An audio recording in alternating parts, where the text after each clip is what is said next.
The slap cracked through the emergency room louder than the monitor's steady beeping.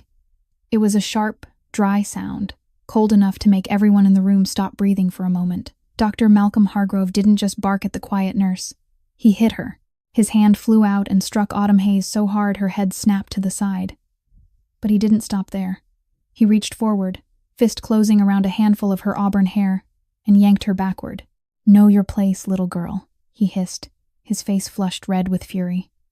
"You're nothing in this hospital. An orphan raised in filth thinks she can talk back to me?" The entire room turned rigid. The other nurses looked away, waiting for Autumn to cry. They thought the shy, soft-spoken girl would beg for forgiveness. But Autumn didn't cry. Her jaw locked tight. Her green eyes flared with a cold, steady fire. Dr. Hargrove believed he was the most powerful man in the building. He had billionaire friends, senators in his phone. He believed he could treat a poor nurse like trash, and no one would dare do a thing. He was wrong. He had just made the biggest mistake of his life. To the staff at St. Catherine's Hospital, Autumn was nobody. She was the nurse who took the hardest shifts, did the dirtiest work without a single complaint. She spoke so little that most people forgot she was even there. She looked like someone afraid of her own shadow. But there was one man standing in the darkness of the emergency room. A man who knew the truth. Cade Blackwood, the cold-blooded boss of the Blackwood Syndicate, the most powerful mafia organization on the east coast of the United States, stood motionless as a statue. He wore a black suit that cost more than Hargrove earned in a year. The tattoos along his neck and hands told a story of violence and absolute power. He didn't move, not even an inch, but his steel-gray eyes were locked on Hargrove's hand, the hand still tangled in Autumn's hair. 6 months earlier, Autumn had found Cade bleeding out in a dark alley in South Boston after a failed hit. She didn't call the police. She didn't run. She knelt in the rain and saved his life while his enemies were still hunting him. Hargrove thought he was a god because he had a medical degree and wealthy friends.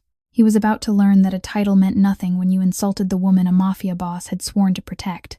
The surgeon thought he was about to destroy the life of a nurse. He didn't realize that the man in the suit had already decided Hargrove would never walk out of this hospital as a free man again. If you want to know how the mafia boss will take revenge, please hit like to support this video. Don't forget to subscribe to the channel and turn on notifications so you won't miss the next gripping stories. And if this story touched you, please share it so it can reach even more people. Cade didn't move. His gray eyes stayed locked on Hargrove's hand, the hand still fisted in Autumn's auburn hair. But beneath that ice-cold exterior, a storm was gathering. He tilted his head slightly to one side, a motion so small it was almost impossible to notice. But Silas noticed. The tall man standing a few steps away understood at once. He eased back, dissolving into the shadowed hallway without a sound. Seconds later, men in black suits began to shift. They didn't run, and they didn't rush. They simply fanned out in silence, taking up positions with quiet precision. The main doors of the emergency room, the fire exit, the stairwell, the elevators, one way out after another, each one sealed off by wordless, dark figures. No one in the emergency room realized what was happening. They were still too busy being afraid of Hargrove. The surgeon finally released Autumn's hair. He shoved her, sending her stumbling back a few steps. But Autumn didn't fall. She held her ground, spine straight, eyes fixed on the man who had just humiliated her. That only fueled Hargrove's rage. He hated defiance. He hated that a small, insignificant nurse dared not bow her head to him. "Who do you think you are?" Hargrove hissed, his face still flushed. "You think you can talk back to me and still keep your job?" He stepped closer to Autumn, stabbing a finger toward her face. "Listen to me, girl. I've got friends in places you can't even imagine. Senator Pemberton plays golf with me every week. This hospital's board? Half of them owe me favors. You know what that means?" Autumn didn't answer. She just stood there, silent, jaw still clenched. "It means," Hargrove went on, his voice thick with contempt, "I can make you disappear from medicine with a single phone call. No hospital in this city will touch you. No one will dare. You'll crawl back to the trash, right where you belong." He turned to the other nurses, trembling nearby. "And you?" he roared. "Anyone who opens their mouth about what happened tonight will share her fate. You hear me?" No one dared respond. They only lowered their heads, avoiding Hargrove's gaze the way you avoided the eyes of death itself. Hargrove seemed satisfied with that. He adjusted the collar of his white coat as if he'd just completed a flawless operation. Then he pulled out his phone and dialed a familiar number right in front of everyone. "Richard," he said into the receiver, his tone turning suddenly warm. "I've got a small problem to handle. A nurse who doesn't know her place. Can you give me a hand?" He chuckled, a smug, self-satisfied sound. "Good. I knew you wouldn't say no." Hargrove ended the call, cast one last victorious look at Autumn, and turned away. He walked off, his heavy steps echoing against the tiled floor. He thought he'd won. He thought he'd just crushed an ant beneath his heel. He had no idea that, from the dark corner of the emergency room, a pair of gray eyes was still tracking his every step. Cade Blackwood stood perfectly still, his face empty of expression. But in his mind, a sentence had already been passed. Hargrove believed he was the predator. He didn't know he had just made himself prey, and the trap had snapped shut long ago. Autumn walked out of the emergency room with her back straight and her chin lifted. She wouldn't allow herself to crumble in front of them. Not in front of Hargrove, not in front of the co-workers who had looked away when she needed them most. Her footsteps rang evenly along the empty corridor, each step an effort to keep her legs from trembling. Only when the locker room door closed behind her, only when she was completely alone inside four cold walls, did Autumn allow herself to stop. She faced the old mirror bolted to the wall and looked at her own reflection. The red bruise on her left cheek was already deepening into purple. Her auburn hair, torn and yanked, still sat in a tangled mess. But what held her attention wasn't the damage on the outside. It was the green eyes staring back at her from the glass. Those eyes didn't cry. They had forgotten how to cry a long time ago. Autumn lifted a hand to touch the bruise, and suddenly she wasn't standing in Street Catherine's locker room anymore. She was standing at the iron gate of Holy Grace Orphanage, 27 years earlier. People said she'd been found there on a freezing winter night, wrapped in a thin blanket, only 3 days old. No name, no address, not a scrap of paper to explain why someone would abandon a newborn in the dead of winter. The nuns had named her Autumn, because that night was the last night of the fall season. Autumn grew up among other orphans, but she never belonged there. She was too small, too fragile, too easy a target. The older kids bullied her every day. They hid her food, tore up her school books, locked her in a pitch-black closet for hours at a time. She remembered nights curled tight on a battered bunk bed, biting her lips so hard she wouldn't let a sound of crying escape, because crying only made things worse. Crying only showed them she was weak. And in that place, weakness meant death. No one adopted her. No one wanted a thin, quiet child with eyes that always stayed fixed on the floor. Autumn left the orphanage the day she turned 18, with a torn backpack and $40 in her pocket. She took whatever work she could find, washing dishes in a diner, mopping floors in a supermarket, babysitting for families who couldn't afford a professional sitter. She worked by day and studied by night. She studied in damp, rented rooms, under streetlights spilling through the window, with old textbooks bought from secondhand shops. It took her 6 years, 6 long, grinding years, to finish nursing school and earn the first diploma of her life. That diploma was hanging now in her small apartment. It was the only thing she allowed herself to be proud of. It was proof that she had survived. The creak of the locker room door pulled Autumn back into the present. She turned, instinct tightening every muscle in her body. But the person who stepped inside wasn't Hargrove. It was Janet Lewis, the only coworker who ever spoke to her for more than 3 sentences a day. Janet closed the door behind her, eyes reddened as if she'd been crying. "Autumn," Janet whispered, her voice shaking. "Oh God, your face." "I'm fine," Autumn said, so calm it surprised even her. "I've been through worse." Janet moved closer and took Autumn's hand. Her palm was warm, so different from the cold Autumn had grown used to. "I'm sorry," Janet said, tears sliding down her cheeks. "I should have said something. I should have done something. But I was terrified." Autumn shook her head. "Don't apologize. You've got a family to think about. I understand." "You don't," Janet said, her tone turning suddenly grave. She glanced around as if she feared someone might be listening. "Hargrove isn't just any doctor, Autumn. He's connected to Senator Pemberton. They play golf every week. They have dinner together every month. Pemberton's been protecting Hargrove for 10 years. Anyone who dares to go after Hargrove disappears. Not disappears in the literal sense, but their careers disappear. Their lives get destroyed. Some people lose their homes, lose their families, lose everything." Autumn looked at Janet, her face still unreadable. "You're saying I should be afraid?" "I'm saying you should be careful," Janet said, gripping her hand tighter. Hargrove won't stop here. He'll retaliate. And with the connections he has, he can do whatever he wants. Autumn turned back to the mirror and met her own green eyes. She had survived hell. She had dragged herself out of the dark with her own hands. She didn't know that somewhere out there, a man was looking in her direction too. A man who wouldn't let anyone lay a hand on her ever again. A black SUV sat in the shadows of the hospital parking lot, about 50 meters from the main entrance. Inside, Cade Blackwood sat motionless, like a statue carved from stone. His gray eyes stared through the tinted window, fixed on the bright building ahead. He'd been like that for 20 minutes since leaving the emergency room, not speaking, not shifting, not moving a single muscle. Silas sat in the driver's seat, silent, waiting. He'd worked for Cade long enough to know that when his boss went quiet like this, it was when he was most dangerous. Silas. Cade's voice finally cut through the stillness, low and cold, like steel striking steel. Yes, boss. Malcolm Hargrove.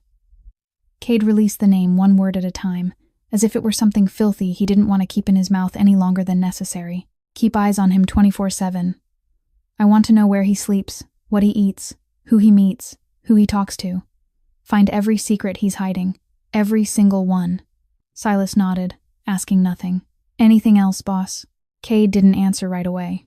He looked down at his own hands, long fingers marked with black ink running along each knuckle. These hands had killed. These hands had built an entire underground empire. But 6 months ago, these hands had nearly gone cold in a dark alley in South Boston, if not for her. 6 months. 6 months since that rain-soaked night. Cade had been quietly watching Autumn Hayes. He knew where she lived, a rundown studio in Dorchester with a cheap rent. He knew how many hours she worked every week, usually 60 to 70, taking every shift no one else wanted. He knew how much she owed in student loans, a number heavy enough to bend her shoulders for years to come. He knew she had no family, no relatives, no one in this world except herself. Cade had planned to repay her in his own way, quietly, invisibly. He would pay off her student debt without her ever knowing. He would arrange for her apartment to be repaired, so she'd have a decent place to live. He would make sure her life could breathe a little easier, even if only a little. It would all happen in the shadows, the same way she had saved him in the shadows. That was how Cade Blackwood repaid a debt. No display, no demands, just a debt settled in silence. But tonight, everything had changed. Cade still remembered the exact instant Hargrove's hand swung and the slap echoed through the emergency room. He remembered the way Autumn's head snapped to the side, the way her auburn hair was grabbed and yanked back. He remembered the doctor's contempt as he spat out those insults. And he remembered the most important part. Autumn didn't cry. She stood there with her jaw clenched, her eyes burning with a cold fire, refusing to break in front of the man hurting her. In Cade's world, there was one unbreakable rule. No one was allowed to touch what belonged to him. Autumn Hayes had saved his life. That meant she was inside his circle of protection, whether she knew it or not. And Malcolm Hargrove had committed a sin he would never walk away from. He had dared to lay hands on Cade Blackwood's woman. Silas, Cade said again. And now there was something new in his voice, danger simmering beneath the ice. The old plan is canceled. We've got a new plan. What's the new plan, boss? Cade turned to look at Silas, gray eyes hard as steel. Hargrove thinks he can do whatever he wants because he's got powerful friends. I'm going to show him what real power is. He paused, his mouth lifting into a smile that never reached his eyes. He'll pay for tonight, penny by penny. 6 months ago. A night of relentless, pounding rain in South Boston. Cade Blackwood lay slumped against a damp brick wall in a dark alley, blood spilling from a deep, gaping wound in his abdomen. The hit had gone wrong. A traitor inside his own organization had sold information to the rival side, and Cade had walked straight into a trap. He'd taken down 3 men before a bullet tore through his hip. He'd made it 2 blocks before his legs stopped obeying him. And now he was here, among garbage and rainwater, waiting for death or waiting for his men to find him, whichever came first. The rain felt like needles on his skin. Cade could feel life draining out of him little by little, carried away in the blood, soaking his clothes. He'd faced death more times than he could count, but it had never felt this close. His vision began to blur. The sounds of the city grew distant, as if they were coming from another world. Then he heard footsteps, not the heavy tread of an assassin, not the hard leather steps of a man. These were light, hurried steps, someone trying to get home before the downpour got worse. Cade forced his eyes open, trying to see who was coming. If it was an enemy, he'd die. If it was a civilian, they'd scream and run to call the police. Either way, tonight would be Cade Blackwood's last night. But what happened next startled him. A woman stopped at the mouth of the alley. She saw him, saw the blood, saw the dangerous darkness that swallowed the scene. Anyone else would have turned and run. Anyone else would have pretended they hadn't seen a thing. But this woman didn't. She ran toward him, small feet splashing through filthy puddles, and dropped to her knees beside him without hesitation. Cade watched her through the curtain of rain, auburn hair plastered to her face, green eyes shining in the dark. She wore a nurse's uniform, and a thin coat that couldn't possibly hold back the rain. She'd just finished a shift, Cade guessed, from the exhaustion etched across her features. But that exhaustion vanished the moment she saw his wound. "Don't talk," she said, her voice strangely calm. "Don't move. I'm not letting you die here." She didn't ask who he was. She didn't ask what had happened. She just moved. Her small hands tore her scarf and pressed it hard against the wound to slow the bleeding. Cade clenched his teeth against the pain, but he didn't make a sound.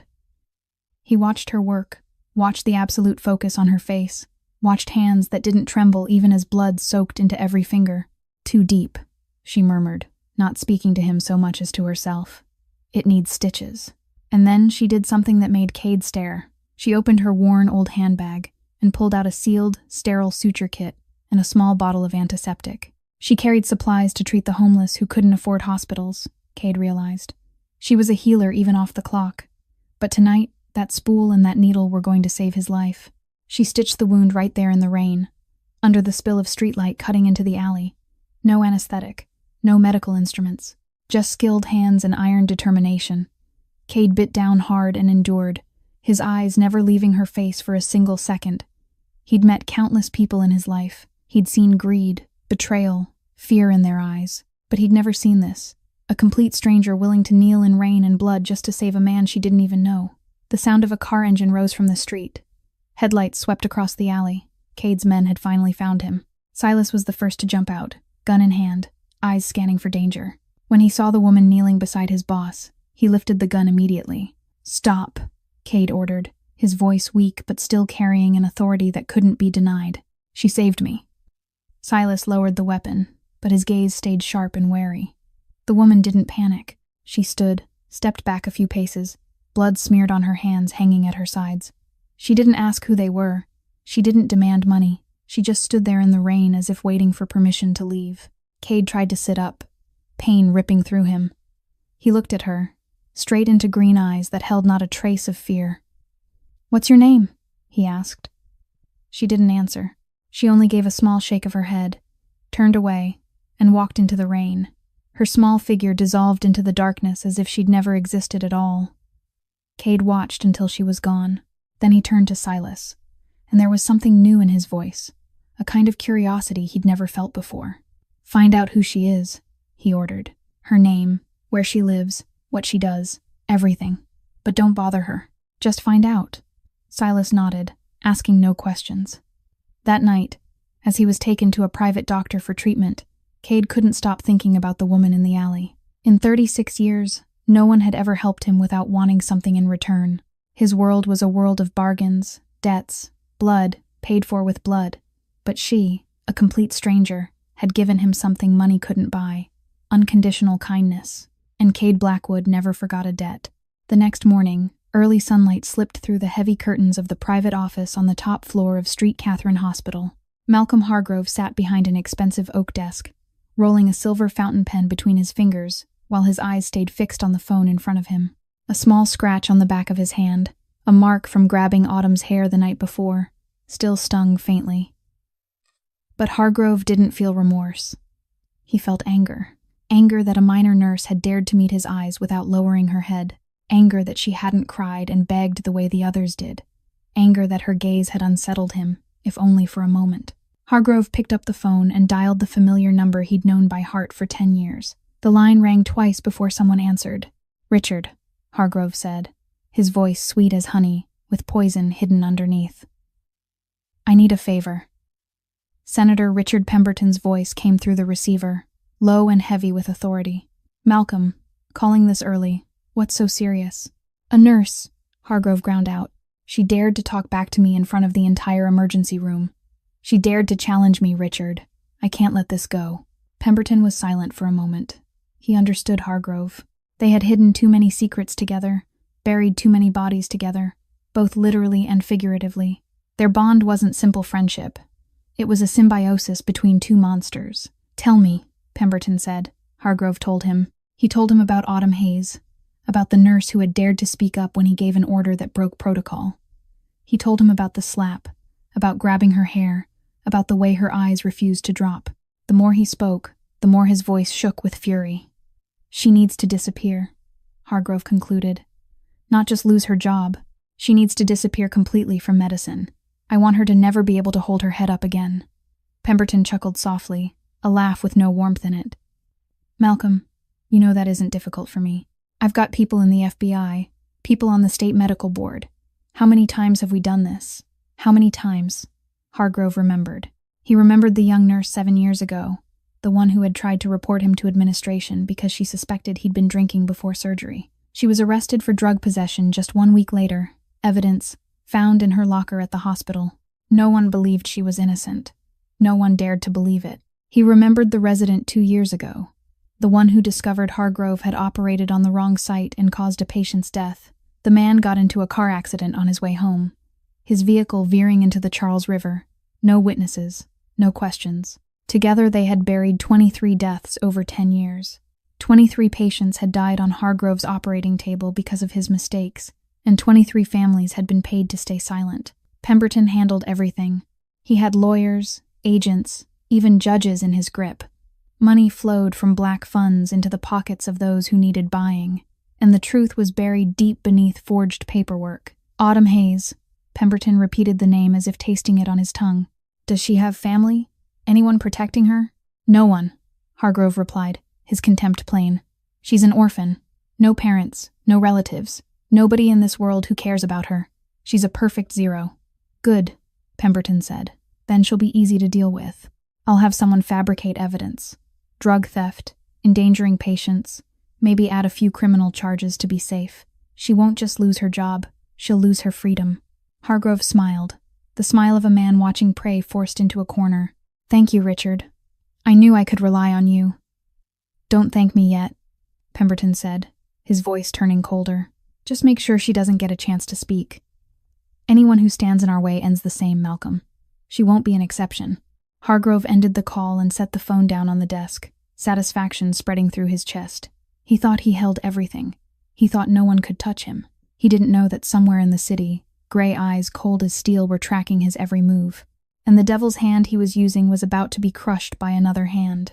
2 days later, Autumn received a message from Human Resources, instructing her to report to Director Howard Mitchell's office at 9 o'clock in the morning.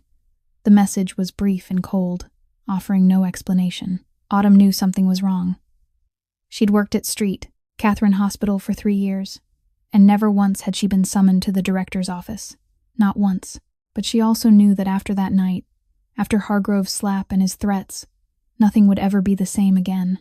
She just hadn't expected it to come this fast. Autumn walked into Director Mitchell's office at exactly 9 o'clock, not a minute early, not a minute late. She wore a clean nurse's uniform, her auburn hair neatly pinned at the nape of her neck, her face calm as it was on any other day. But inside, she'd braced herself for the worst, and the worst was waiting for her on the other side of the door. Mitchell's office was spacious and luxurious, with expensive paintings on the walls and a polished oak desk that took up nearly half the room. But Autumn didn't look at any of it. She looked at the people inside. Director Howard Mitchell sat behind the desk, his face pale, his eyes sliding away as if he couldn't bear to meet hers.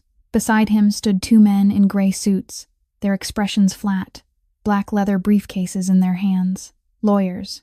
Autumn recognized them immediately. And in the corner of the room, leaning back against the wall, with a comfort that felt almost obscene, was Malcolm Hargrove. He wore a spotless white coat, and a victorious smile sat on his mouth like he'd just won a very large bet. Miss Hayes, Mitchell began, his voice trembling as if he were the one on trial, not her. Please, have a seat. Autumn didn't sit. She stood straight, arms at her sides, eyes fixed on Mitchell. What is this about, Director? Mitchell swallowed, then glanced at Hargrove as if asking permission. Hargrove gave a small nod, and Mitchell drew a deep breath before opening the thick file in front of him. Miss Hayes, we've received several serious reports regarding your conduct at this hospital. Mitchell read from the page, his voice flat and mechanical. First, you are accused of stealing opioid medication from the pharmacy storage over the past 6 months. The amount missing is estimated at approximately 2,000 doses, linked to a distribution ring. Autumn felt as if someone had punched her in the stomach. I never did that, she said, her voice steady even as her heart slammed like a war drum. This is a frame-up. Mitchell didn't stop. Second, you are accused of endangering a patient by defying the attending physician's orders, specifically Dr. Hargrove's, during an emergency case the night before last. Your actions could have resulted in the patient's death if there hadn't been timely intervention. That's a lie, Autumn said, her voice rising. I objected because the protocol he ordered was wrong. The patient had a documented allergy to that medication. I saved that patient's life. I didn't endanger it. One of the 2 lawyers stepped forward and placed a stack of documents on the desk. We have the patient's medical record, Miss Hayes. There is no notation of any allergy history. You altered the treatment plan without authorization. Autumn stared at the papers, and she understood. They'd changed the record. They'd erased the allergy history. They'd turned her from a lifesaver into a liability. Third, Mitchell continued, his voice shrinking as if he were trying to fold into himself. You are accused of exhibiting signs of mental instability. We have reports from multiple witnesses stating that you've shown aggressive, uncontrolled behavior recently. The medical board recommends that you undergo a mandatory psychiatric evaluation. What witnesses? Autumn asked, her voice turning to ice. Who said that? Confidential information, the second lawyer replied, his tone slick and practiced. You are not entitled to their identities. Autumn turned to Hargrove. He was still standing there, that smile never fading. His eyes gleamed with a cruel satisfaction as he watched her struggle inside the trap he'd built. Do you understand now, Miss Hayes? Hargrove spoke for the first time, his voice so sweet it was nauseating.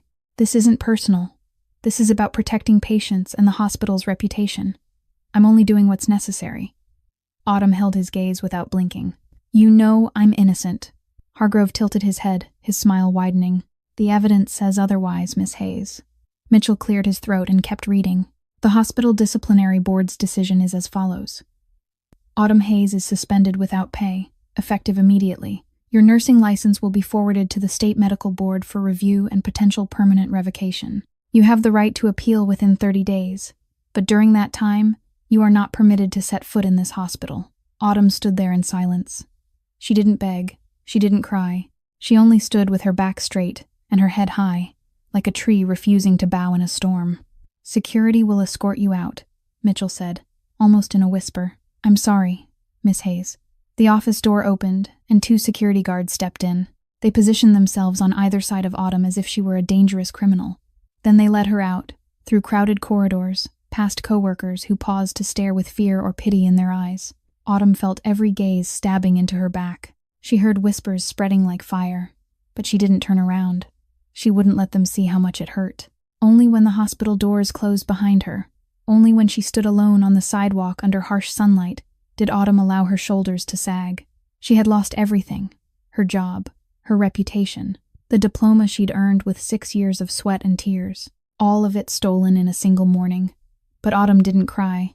She'd forgotten how to cry a long time ago. She only stood there, looking up at a deep blue sky, and wondered if anything worse was still waiting for her ahead. At the same moment, Autumn stepped out through the hospital gates. Cade Blackwood was sitting in his private office on the top floor of an office building in downtown Boston. The room was spacious, decorated with a stark kind of restraint, black wood and leather furniture, no paintings, no extra ornaments, nothing unnecessary. Like its owner, the space carried a sense of cold and danger. Silas stood in front of Cade with a tablet in his hand, his face darker than usual. "Boss," Silas said, his voice low and tight. "It's worse than we thought." Cade said nothing, only tilted his head slightly, a silent signal for Silas to continue. "Hargrove didn't just suspend her. He's getting ready to push this further." Silas swiped across the tablet, pulling up a series of files and images. "He's got an FBI agent in his pocket, a man named Frank Dobbs. Dobbs has been taking bribes from Pemberton for 5 years, handling their dirty work. And right now, Dobbs is filing paperwork to get an arrest warrant for Autumn Hayes." Cade remained silent, but his gray eyes darkened by a shade. Silas noticed, and he knew a storm was gathering inside his boss. They're going to arrest her on federal charges of trafficking narcotics across state lines and endangering a patient, Silas went on. If she's convicted, she'll do at least 5 years. And with Pemberton's connections in the justice system, she'll have almost no chance to defend herself. Cade lifted a hand and rubbed his temple, a rare gesture that showed he was thinking. Anything else? Silas hesitated for a beat before answering. Yes. We planted a listening device in Autumn's phone last week, like you ordered. Today she got a call. Silas set the tablet on the desk and pressed play. The sound filled the quiet room, every word sharp and clear. First came the ring of a phone, then Autumn picking up. Hello? Then a man's voice. Deep, cold, full of power. The voice of someone used to giving orders and never being refused. Is this Autumn Hayes? Who is this? Richard Pemberton. Senator Richard Pemberton. I believe you've heard my name. Silence from Autumn's end. Then her voice, calm in a way that was almost startling. I know who you are. What do you want? Pemberton let out a soft laugh, a sound like a snake's hiss. I want to give you some advice, Miss Hayes. Free advice from a man with far more experience than you. Disappear. Leave Boston. Leave Massachusetts. Leave the United States if you have to. Don't try to fight what can't be fought. And if I don't take your advice?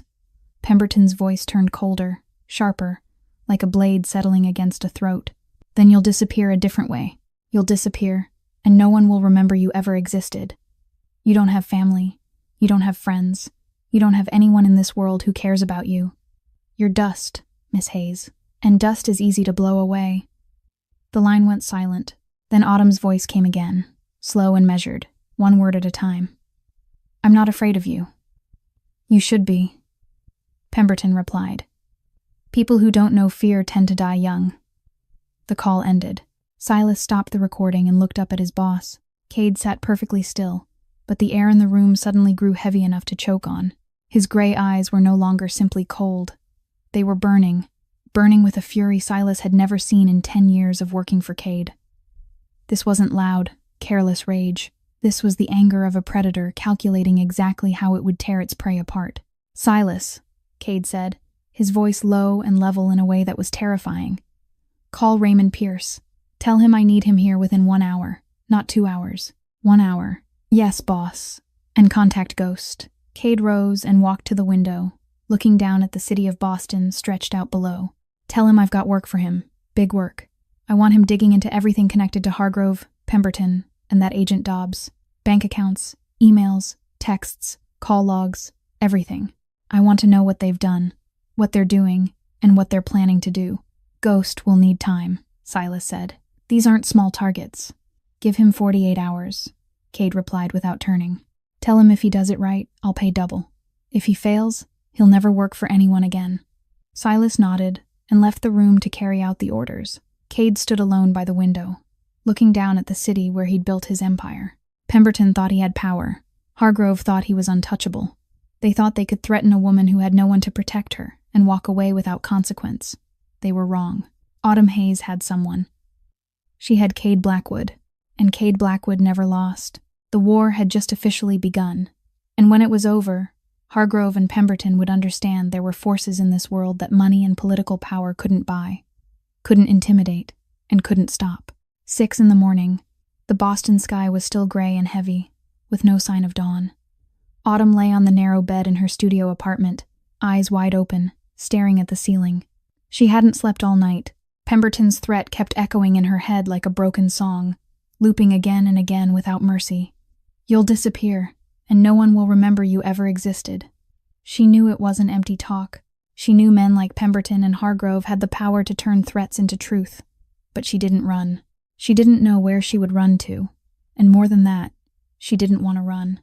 She'd spent her whole life running from the orphanage, running from poverty, running from the world's contempt. She was tired. If they came to take her, she would face them. And they came. The pounding on the door erupted, violent enough to shatter the early morning silence. It wasn't a polite knock.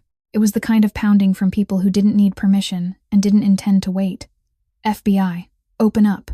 Autumn barely had time to sit up before the apartment door exploded inward, hinges snapping, wood splintering across the floor. They didn't wait for her to open it. They broke it down as if she were a dangerous criminal barricaded inside. 5 men in black jackets with FBI stamped in large letters across their backs stormed into her tiny home. They shouted, guns raised, and sweeping the room as if they were raiding a drug den. Autumn rose from the bed, lifting her hands slowly, careful not to make a sudden move. She knew how arrests like this worked. She knew any resistance would be used as an excuse for worse violence. The man leading them was a middle-aged brute with a rough face and eyes as cold as stone. Agent Frank Dobbs. He stepped up to Autumn and looked her over with open, undisguised contempt. Then he acted, unnecessary, without reason. He only wanted to humiliate her. He grabbed Autumn's arm, twisted her around, and shoved hard. Autumn slammed into the wall, her cheek pressed against cold paint, pain blooming across half her face. Dobbs pinned her there, his knee grinding into her back as if she were trying to run, even though she hadn't moved at all. Autumn Hayes. Dobbs recited her Miranda rights in a slow, deliberate voice, savoring every syllable. You have the right to remain silent. Anything you say can and will be used against you in a court of law. You have the right to an attorney. If you can't afford an attorney, one will be appointed for you. He paused, leaned close to her ear, and dropped his voice into a poisonous whisper. You understand me, girl? No one's going to save you. Autumn didn't answer. She clenched her teeth, swallowing the pain and the humiliation. She felt the handcuffs, icy cold, snap tight around her wrists, metal biting into skin. Dobbs hauled her off the wall, turned her around, and for the first time Autumn saw her apartment through the eyes of intruders. Her studio was barely 20 square meters, a single bed shoved against the wall, a small table that served as both dining table and study desk, a battered old wardrobe with a door that didn't quite close right. The kitchenette and the bathroom shared the same corner, divided by a thin curtain. There was nothing of value in this apartment. No jewelry, no expensive electronics, nothing that suggested its owner had anything except poverty. But on the wall across from her bed, there was one thing that caught Autumn's gaze. Her nursing diploma, carefully framed, hung in the most honored place in the room. It was the only thing she allowed herself to be proud of. It was proof of 6 years of struggle, 6 years of exhaustion, 6 years of refusing to surrender to fate, and now they were trying to take it from her. Dobbs dragged her toward the door, not gently, not with respect. Autumn walked with her back straight and her head high. She didn't beg. She didn't cry. She didn't let them see fear, even though she was shaking inside. As she crossed the threshold, she looked back at the diploma on the wall one last time. Then she faced forward, meeting whatever waited ahead. Inside her head, a voice rose, her own voice, calm and unbreakable. I survived hell. I'll survive this. Dobbs dragged Autumn out of the building, his fingers clamped around her arm like iron pliers. The weak light of dawn fell on the empty street in Dorchester, where rows of worn old apartment buildings lined both sides like silent witnesses. The FBI's black SUV was parked right at the entrance, the rear door already open, waiting to swallow her into the dark. Dobbs shoved Autumn toward the vehicle, a triumphant smile on his mouth. He thought he'd won. He thought this was just another easy arrest, like all the others he'd carried out for Pemberton. A poor nurse with no family and no one to protect her. The perfect prey. Then he heard engines. Not one, not two. The sound of dozens of car engines roaring at once rolled in like thunder from both ends of the horizon. Dobbs stopped, head snapping toward the noise, eyes widening in disbelief. From both ends of the street, glossy black SUVs came tearing in at a blistering speed. 1, 2, 5, 10. They kept appearing, like an army driving into position. They slammed to a stop with squealing brakes, surrounding the FBI vehicle completely, sealing off every way out and every way in. Dobbs yanked out his gun and shouted orders at his team, but his voice shook, the confidence from seconds ago gone. The other 5 FBI agents drew their weapons too, forming a defensive ring around Autumn and Dobbs. They were trained for danger, but they'd never faced anything like this. The doors of the black SUVs opened at the same time, like a performance that had been rehearsed. Men stepped out, one by one, silent and orderly. They wore black suits and crisp white shirts. Their faces were stone cold, blank, unreadable. They didn't draw guns. They didn't need to. Their presence alone turned the quiet street into an unbreakable fortress. Autumn counted at least 30 of them, maybe more, standing in a circle around the FBI like living statues. One man broke away from the crowd and walked forward with a confidence that carried authority. Autumn recognized him instantly, even though she'd never met him before. Silas, the right hand of someone very, very powerful. He was tall and broad-shouldered, with sharp angles to his face and a scar running from his temple down across his cheekbone. He stopped directly between Autumn and Dobbs, like a steel wall separating prey from hunter. "What the hell are you doing?" Dobbs shouted, gun pointed at Silas. "This is an FBI operation. You're obstructing federal justice." Silas didn't answer. He simply stood there, looking at Dobbs the way you looked at an insect, not worth the effort. His silence was more frightening than any threat. Then another voice cut in, calm and heavy with command. "Agent Dobbs, I suggest you lower your weapon before the situation becomes more complicated." Another man stepped out from one of the SUVs. He looked about 50, salt and pepper hair combed neatly back, with the sharp face of someone accustomed to hard legal wars. He wore an expensive gray suit, a black leather briefcase in his hand, and he moved with the confidence of a man who knew he held all the cards. "Who are you?" Dobbs demanded, still trying to sound aggressive, but most of the force had drained out of it. "Raymond Pierce," the man replied, offering a business card. "Miss Hayes' attorney. And before you ask, yes, she has an attorney, even if she didn't know it until this moment." He opened the briefcase and pulled out a thick stack of documents. "I've reviewed your warrant, Agent Dobbs. There are some procedural issues I think you should be aware of." "That warrant is completely valid," Dobbs snarled. "Is it?" Raymond lifted an eyebrow and flipped the file open. "It was signed by Judge Morrison at 3 a.m, only 4 hours after the application was submitted. That's rather fast, don't you think? Also, the primary evidence used to obtain the warrant is a report of opioid theft, but I have in my possession Street Catherine Hospital's pharmacy inventory records showing there's been no shortage at all over the past 6 months. He snapped the file shut with a deliberate final sound. "I could continue, but I think you understand the problem." Dobbs went silent, his face draining pale. He looked around at the 30 men standing like statues, at Raymond Pierce with the documents in his hand, at Silas still planted between him and Autumn.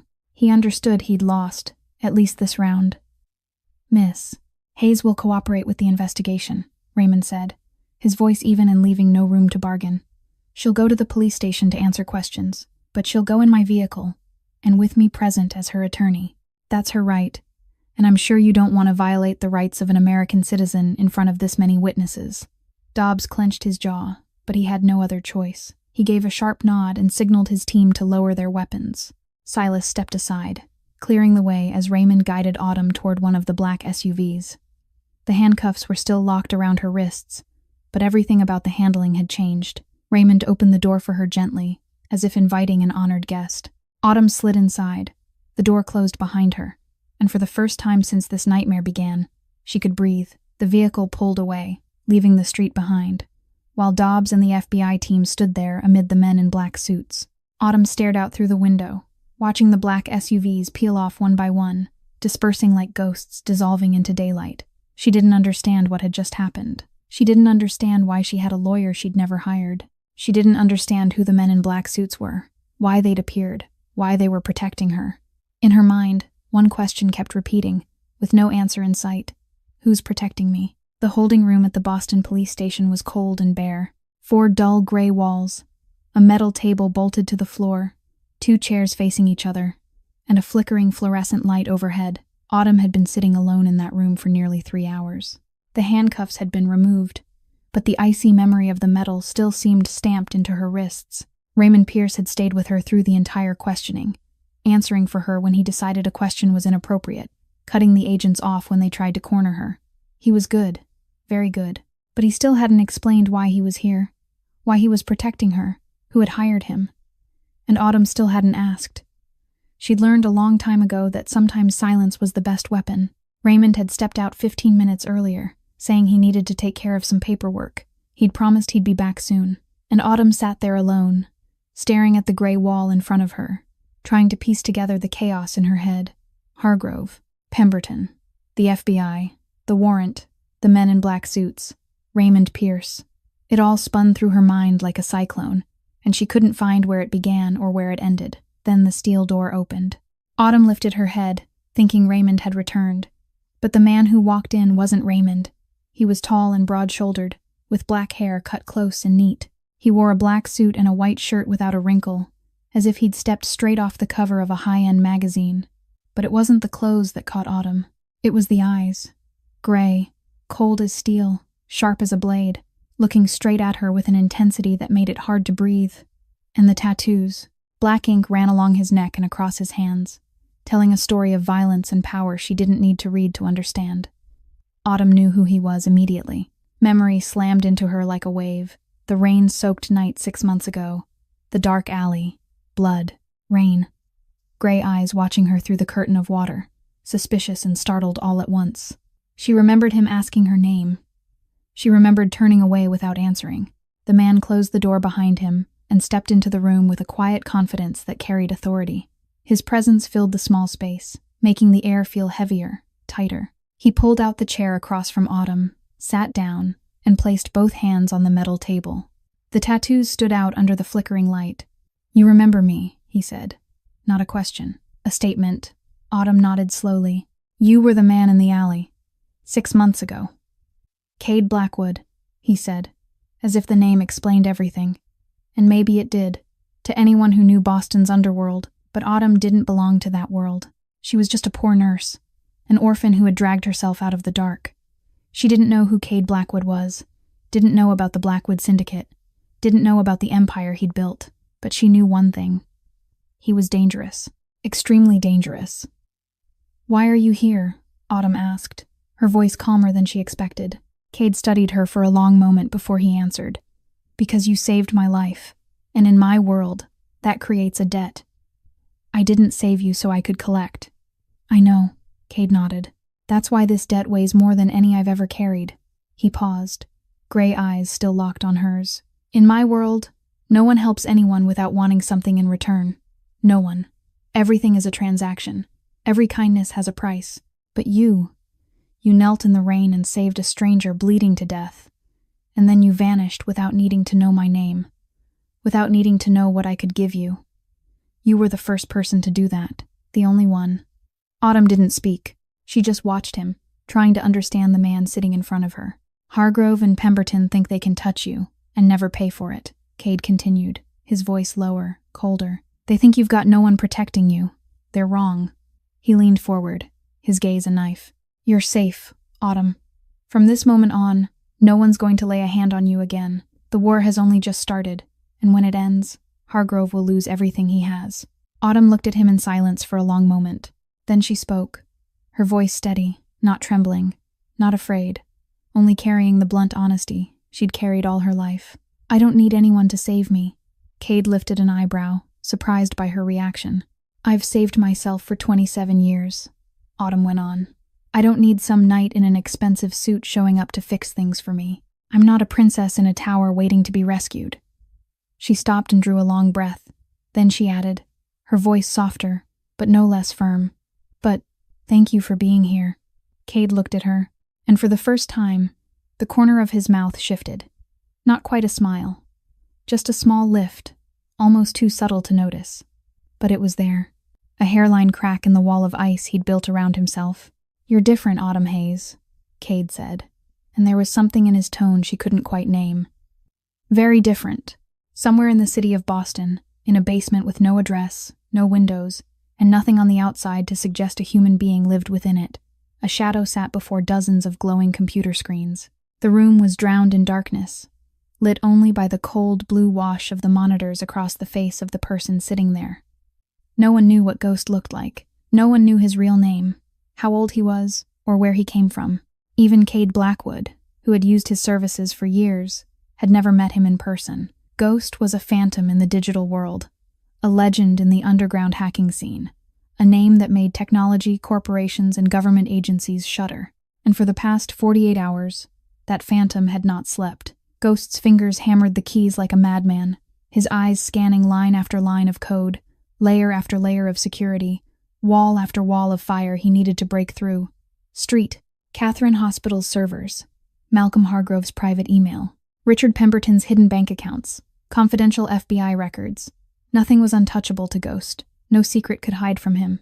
And what he found over those 48 hours was more horrifying than even Cade had anticipated. The main screen displayed a long spreadsheet that seemed to scroll forever. 23 names. 23 patients who had died on an operating table or in recovery at St. Catherine Hospital over the past 10 years. 23 people whose medical records had been altered, whose causes of death had been changed, whose evidence of malpractice had been erased clean. Ghost compared the original files to the current ones, and the differences were as clear as daylight. Hargrove had cut in the wrong place. Hargrove had severed the wrong artery. Hargrove had left surgical instruments inside a patient's body. Each time, someone had stepped in and wiped the trail away, turning a killing into an unfortunate accident, turning a murderer into a tragic doctor who had tried his best but could not save the patient. Ghost opened another file. Bank transaction histories. $15 million had been moved from Pemberton's hidden accounts to 23 different families over 10 years. Hush money. Money to buy silence. Money to make fathers, mothers, and children swallow their grief and forget the truth. Some families received a few $100,000. Some received more. The amount depended on how severe the case was and how capable the family might be of causing trouble. Pemberton was very good at putting a price on silence. Ghost kept scrolling, and then he stopped. A name that made even him, a man who had seen far too much of the world's darkness, hold his breath. Emily Carter, 8 years old, date of death 7 years ago. Ghost opened her file and read every line, his eyes growing colder with each one. Emily Carter had been admitted for appendicitis, a simple surgery any first-year resident could perform. But Hargrove had operated, and Hargrove had been drunk. He cut into the small intestine instead of the appendix.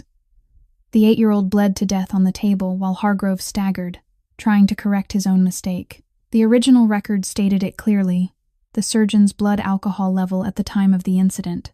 The current record contained nothing of the sort, not a single line. Emily Carter's family received $2 million and a confidentiality agreement 30 pages thick.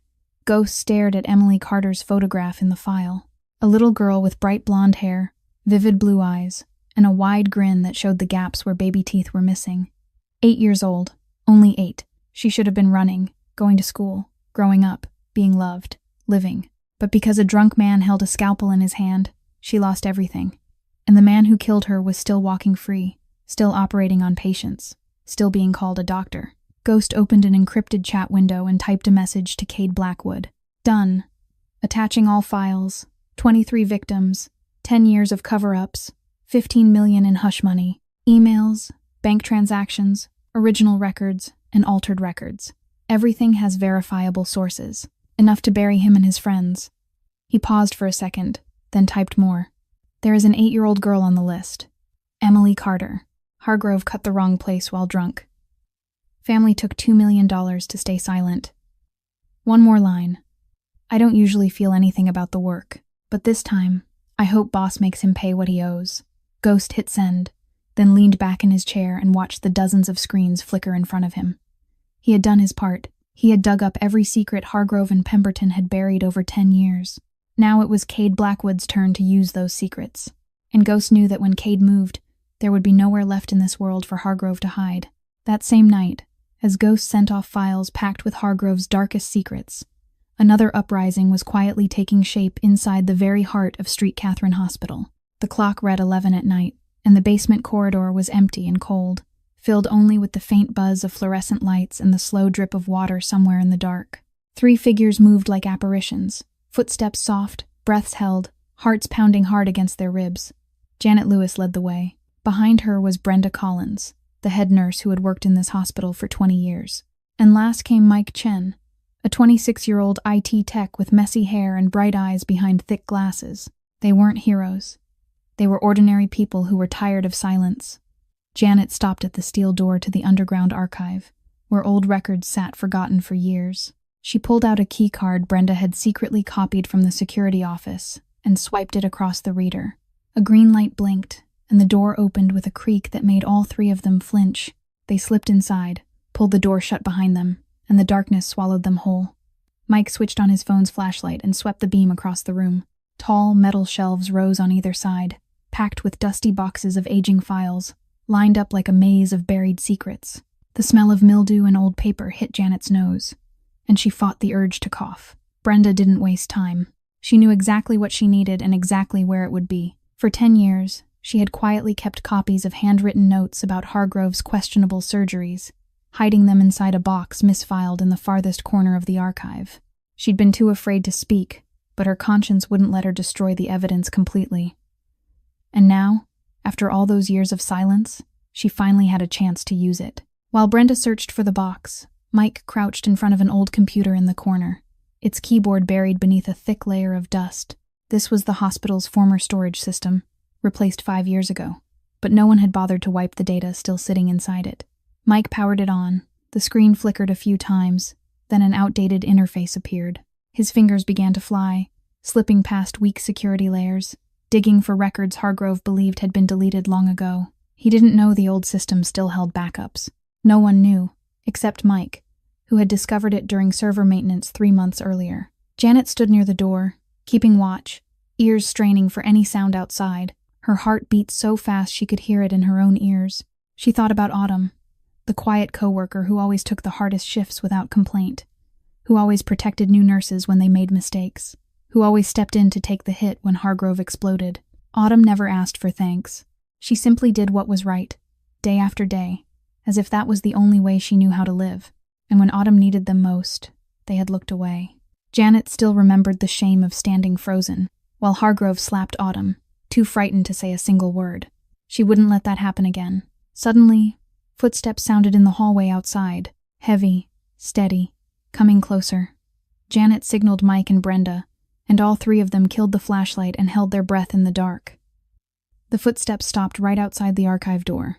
A beam of light slipped through the crack and swept across the room. Janet pressed herself against the shelving, feeling cold metal bite into her back. Brenda lay flat on the floor, clutching the file box to her chest. Mike stayed perfectly still under the desk, barely daring to breathe. Keys rattled. The door was opening. Janet moved on instinct. She stood up, stepped out of hiding, and yanked the door open wide before the guard could enter. The guard jerked back, his flashlight snapping up into her face. "What are you doing down here?" he demanded, suspicion thick in his voice. Janet smiled, a smile she prayed looked natural enough. "Sorry, I didn't mean to scare you. I'm looking for an old record for tonight's shift. We've got a patient who needs information from a previous admission."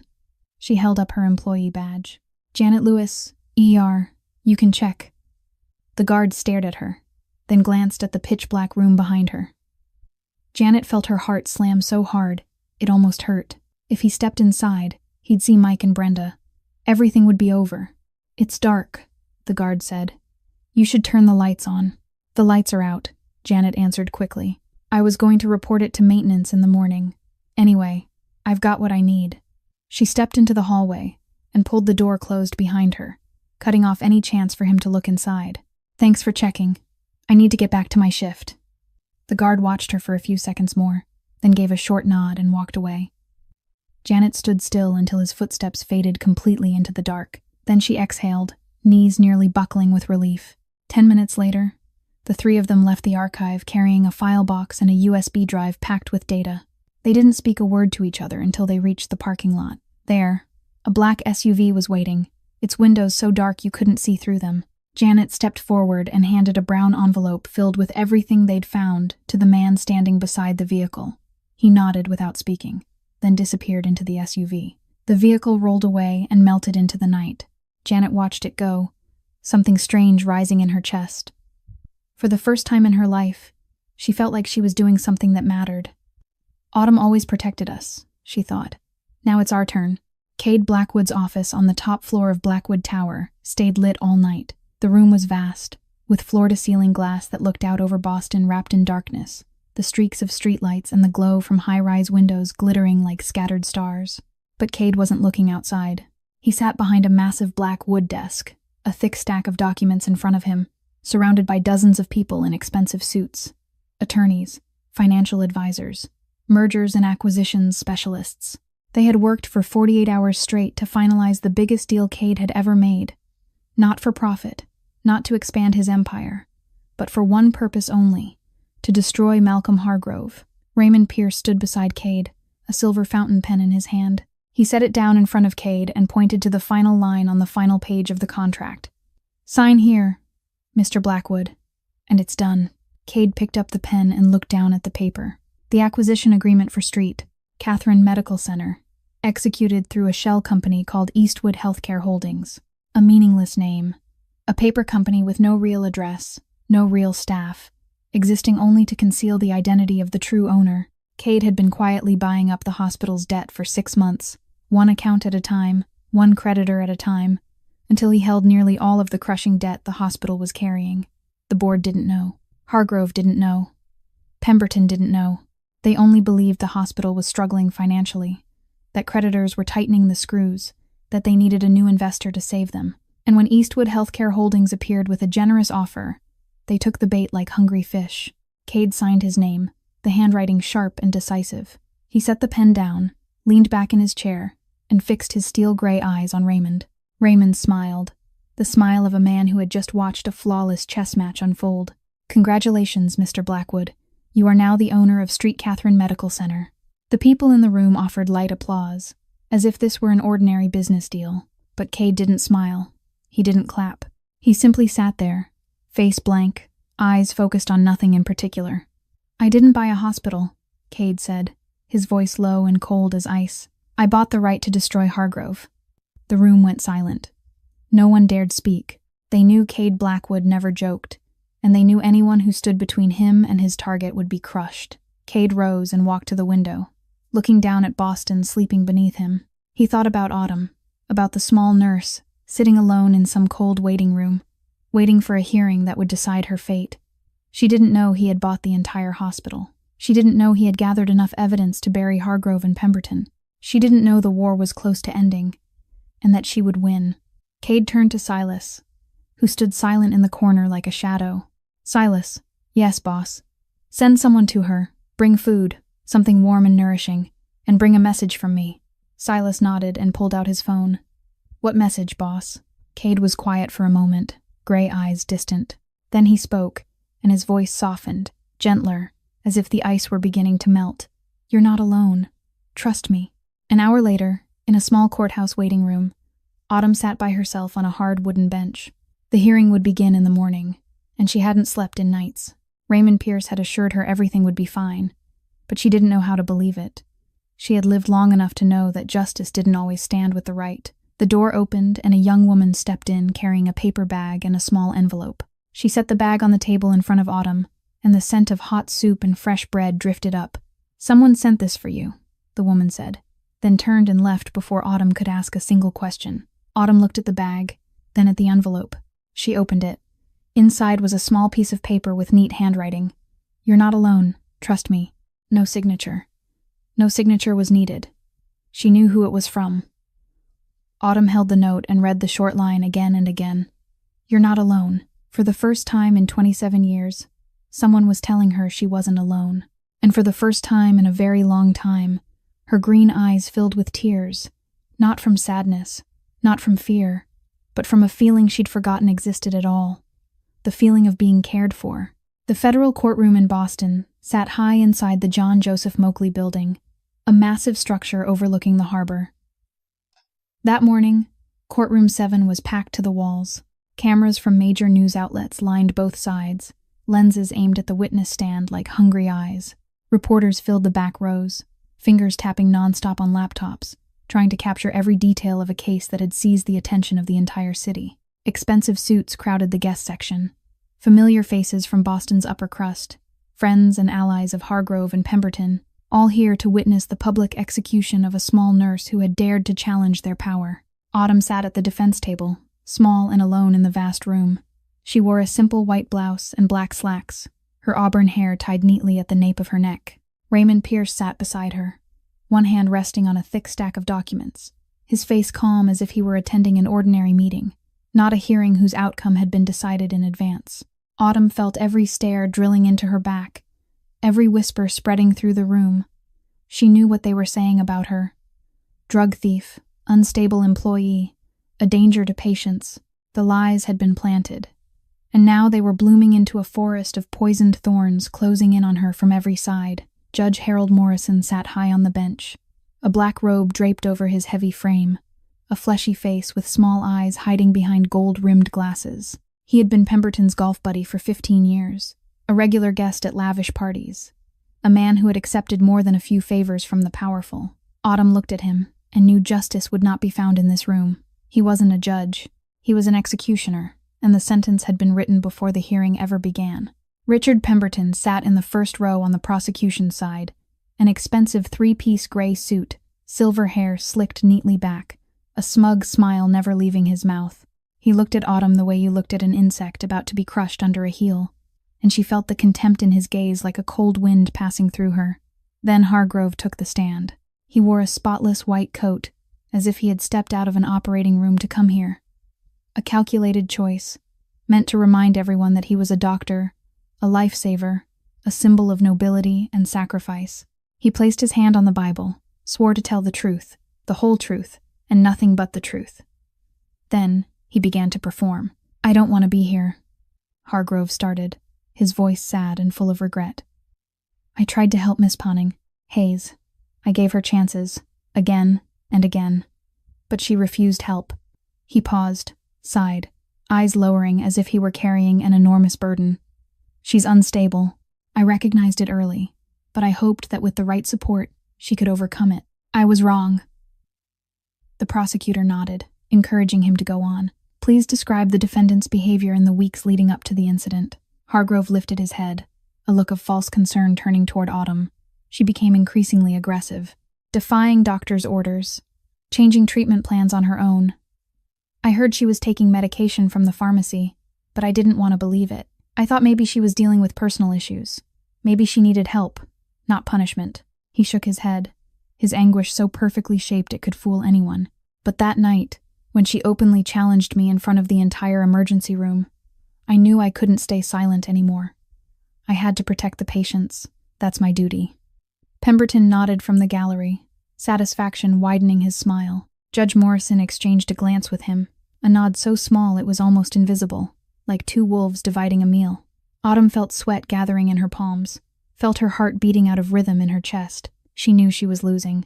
She knew that no matter how skilled Raymond Pierce was, he couldn't win a game where the referee had been bought. But in the last row of the courtroom, a man sat in silence, motionless as a statue. Cade Blackwood wore a black suit and an immaculate white shirt. His gray eyes weren't on Hargrove, weren't on the judge, weren't on Pemberton. They were on Autumn, only Autumn, with an expression no one could read. In his hand was a thin tablet, its screen lit, showing a single, simple button. He only had to press it, and everything would change. But not yet.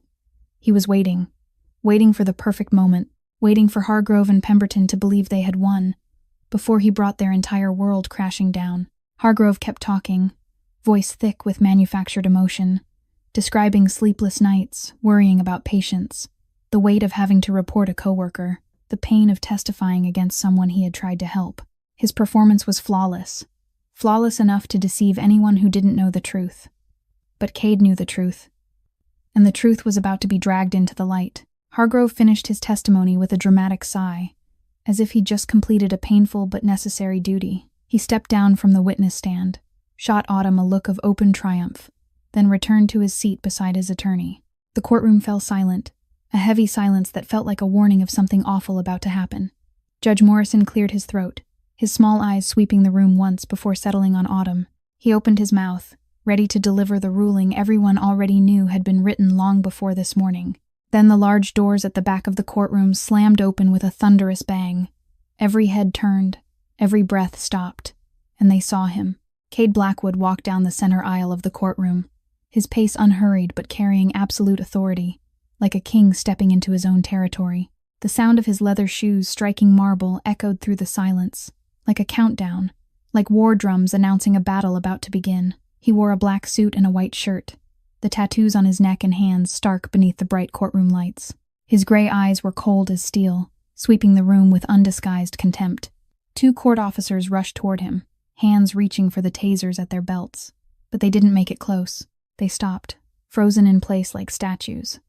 Not because Cade said anything, not because he did anything, only because of his eyes. The eyes of a man who had killed and was willing to kill again. The eyes of a predator measuring prey. The officers stepped back, survival instinct telling them this wasn't a man they could face. "This is a closed hearing," Judge Morrison shouted, his fleshy face turning red with anger and fear.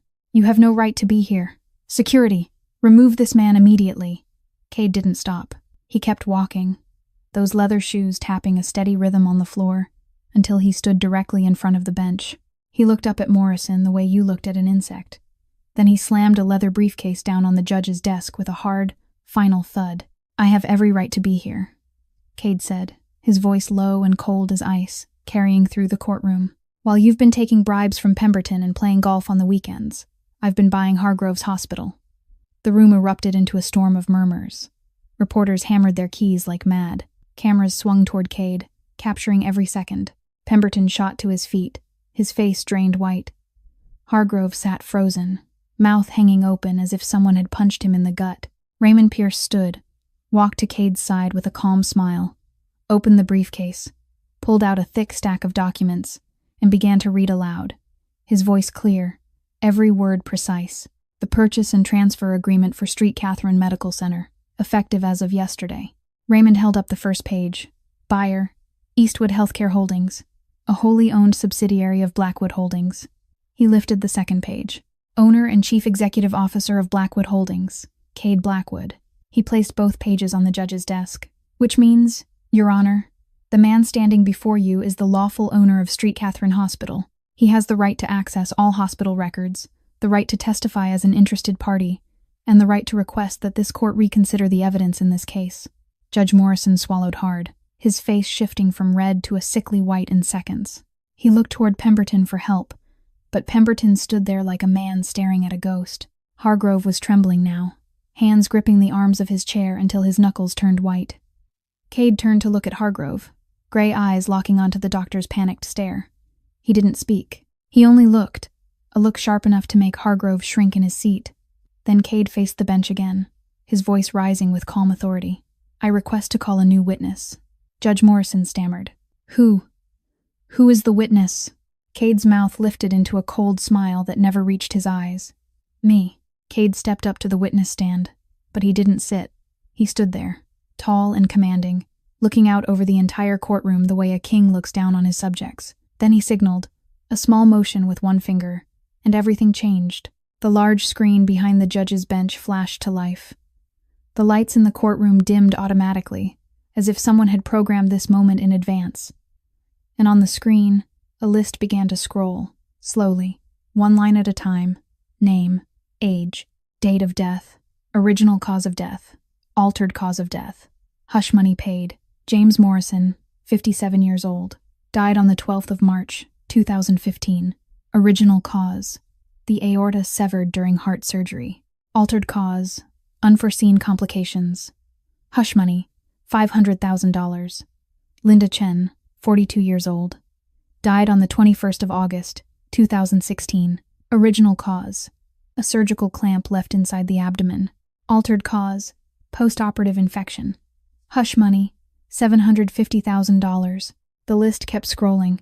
23 names, 23 lives cut short, 23 families bought into silence. The courtroom sank into absolute quiet, broken only by someone's ragged breathing and the frantic clatter of reporters typing. Then the screen shifted to emails. From Malcolm Hargrove to Richard Pemberton, dated the 15th of September, 2018. "We've got a problem to handle. Patient Thompson didn't make it. The family is asking questions. We need to move fast." Pemberton's reply. "Understood. I'll have someone contact the family. Standard amount. Or do we need higher?" Hargrove answered. "Higher. They have an attorney." Another email. From an anonymous account belonging to a billionaire on the hospital's board. "Malcolm, you need to be more careful. This is the 3rd time this year. If this gets out, we all go under." Hargrove replied. "Don't worry. Richard has handled everything. No one's going to talk." Pemberton shot to his feet, face white as a corpse, eyes wild as he searched for an exit. He turned, lunging toward the back doors of the courtroom. But the doors were closed, and standing in front of them were 2 men in black suits, Cade's people. Faces cold as stone, arms folded across their chests. Pemberton stopped, as if his feet had been nailed to the floor, realizing he'd been trapped inside the very snare he believed he'd set for someone else. The screen kept playing. Then a photograph appeared. A little girl with bright blonde hair, vivid blue eyes, and a wide grin that showed the gaps where baby teeth were missing. Emily Carter, 8 years old. Date of birth, the 12th of April, 2010. Date of death, the 23rd of July, 2018. Original cause of death, the small intestine cut instead of the appendix, surgeon's blood alcohol level above the legal limit, altered cause of death, a rare allergic reaction to anesthesia, hush money, $2 million. The courtroom erupted. Someone began to sob, the sound raw and tearing through the air from the gallery. A middle-aged woman stood up, tears streaming down her face, her mouth stammering her daughter's name. Emily Carter's mother.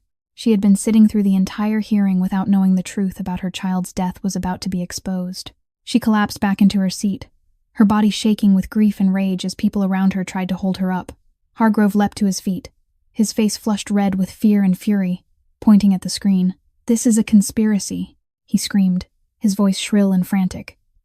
"Fabricated evidence. All of it is fabricated. That man is a criminal. He's a mafia boss. Why would you believe him?" Cade didn't shout back. He didn't need to.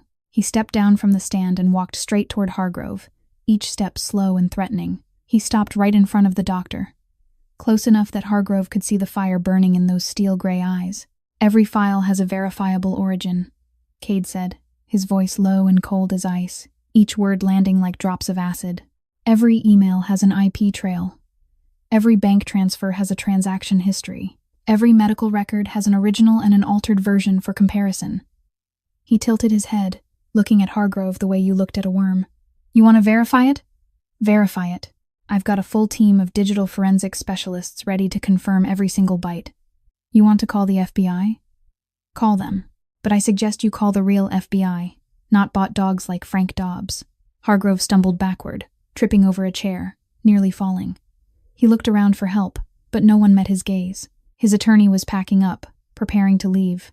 Pemberton was hunched in a corner, his face the color of ash. Judge Morrison was trembling on the bench, sweat pouring down his forehead. No one was going to save Hargrove. No one could save him. The wall of power he'd built over 10 years was collapsing, and he was about to be buried under the rubble. The main doors of the courtroom burst open again, and this time it wasn't Cade's men who came in. It was the Massachusetts State Police, dozens of them in dark blue uniforms, guns holstered, handcuffs glinting under the lights. They moved in a tight, professional formation, as if this moment had been rehearsed in advance. And right behind them came men in black jackets with FBI printed in large letters across the back, but not Frank Dobbs and not the ones who'd been bought.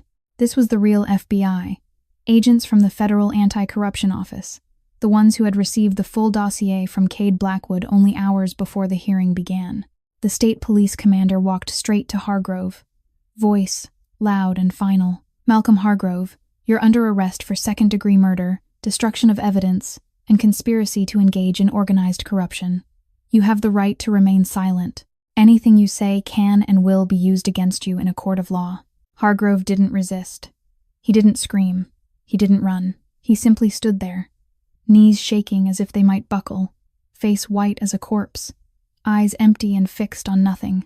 In less than a minute, he seemed to age 10 years. His hair looked grayer, the lines on his face deeper, his whole body shrinking under the weight of what he'd done over 10 years. When the cold handcuffs snapped around his wrists, he didn't look at anyone. He only lowered his head, like an animal finally and completely beaten. Across the courtroom, Pemberton was trying to get away. He shoved at people, his voice rising into a shrill, frantic scream. "You can't do this to me. I'm a United States Senator. I have immunity. This is unconstitutional." An FBI agent stepped in front of Pemberton, face like stone, voice calm but carrying authority. "Richard Pemberton, you're under arrest for treason, bribery, and conspiracy to cover up 23 murders. Senatorial immunity does not apply to treason, sir." The agent put weight on the last word, with open, unapologetic contempt. "You have the right to remain silent. I suggest you use it." Pemberton was cuffed and led away, still babbling threats about lawyers and lawsuits. But no one listened. No one cared.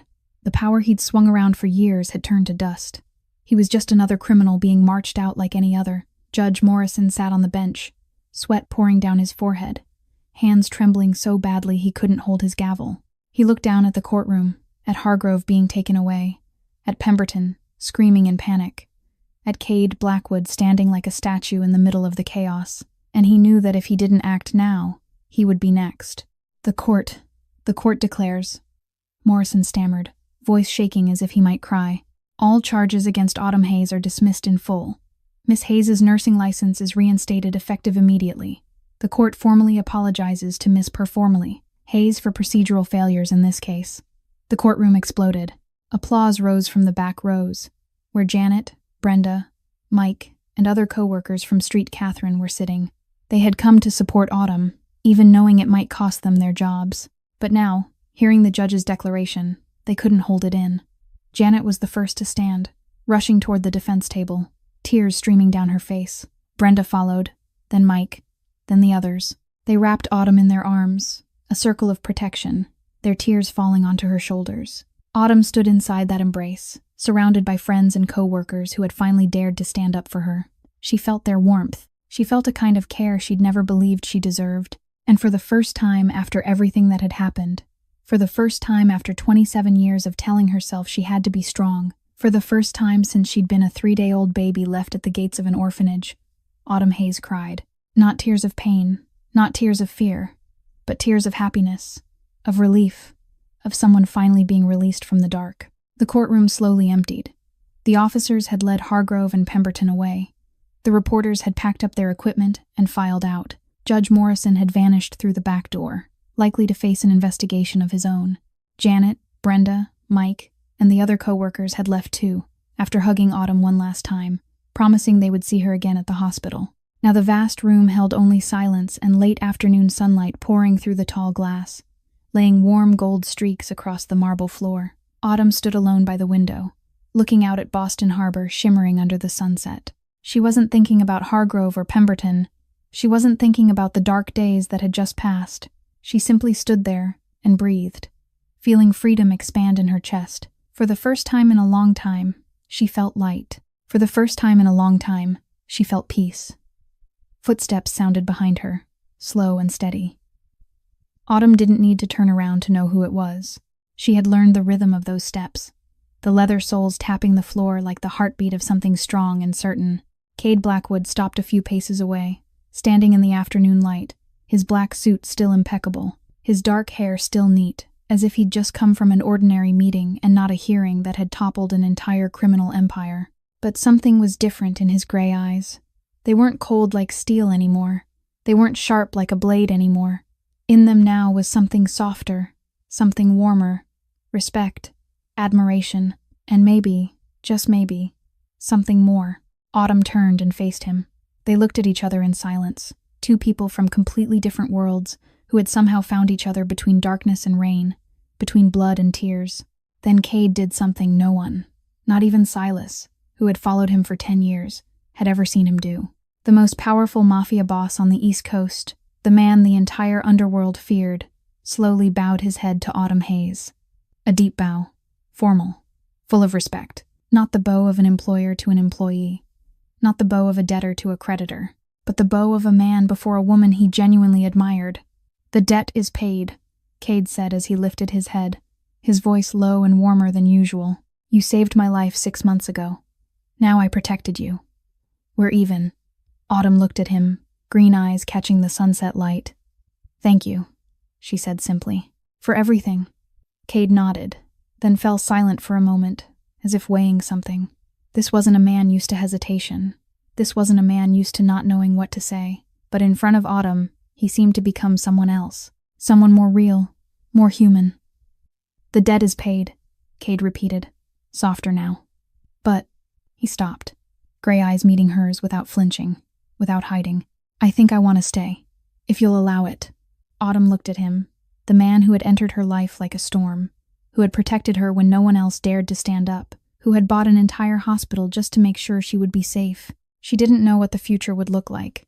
She didn't know where anything between them might lead. But she knew one thing. For the first time in her life, she didn't want to be alone anymore. Her lips curved, the first smile in what felt like forever. A small, honest smile, gentle and unguarded. She didn't answer with words. She only nodded once. And that was all Cade needed. 1 week later, Autumn Hayes walked through the main gates of Street Catherine Hospital. She wore a brand new nurse's uniform, her auburn hair neatly tied back, her green eyes bright. The hospital now belonged to Cade Blackwood, and the changes had begun. A new director had been appointed. A new board had been formed. The accomplices who had protected Hargrove had been fired. And Autumn Hayes had been invited back with a higher position, better pay, and an official apology from leadership. But what surprised Autumn most wasn't the changes. It was what waited for her the moment she stepped into the main corridor. Her co-workers stood lined up along both sides: Janet, Brenda, Mike, and dozens of others she had worked with for 3 years. When she appeared, they began to clap. The applause rolled down the hallway like a welcome song for a hero coming home. Autumn walked between the 2 lines of people, head high, back straight, a radiant smile on her face. She looked at the familiar faces, at the eyes filled with respect and affection, and she understood she wasn't the invisible nurse everyone forgot anymore.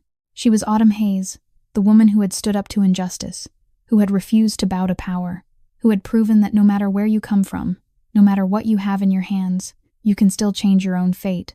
And for the first time in 27 years, since she had been a 3-day-old baby left at an orphanage gate, Autumn Hayes knew she wasn't alone anymore.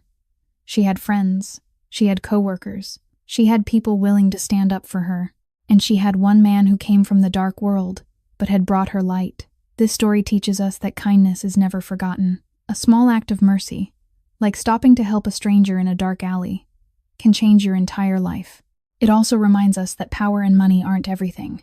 Hargrove and Pemberton had everything the world calls success, and they lost it all to their own greed and cruelty. Meanwhile, Autumn, an orphaned girl with nothing but a kind heart and an unbreakable will, won. If this story touched your heart, please hit the like button and share it so more people can hear it. Don't forget to subscribe and turn on notifications so you don't miss more moving stories every day. How did this story make you feel? Have you ever faced injustice in your life? And how did you get through it? Share with us in the comments below. We'd truly love to hear what's in your heart. I wish all of you watching this video strong health, a joyful life, and peace each day. Thank you for staying with us until the final minute. Goodbye, and see you again in the next video.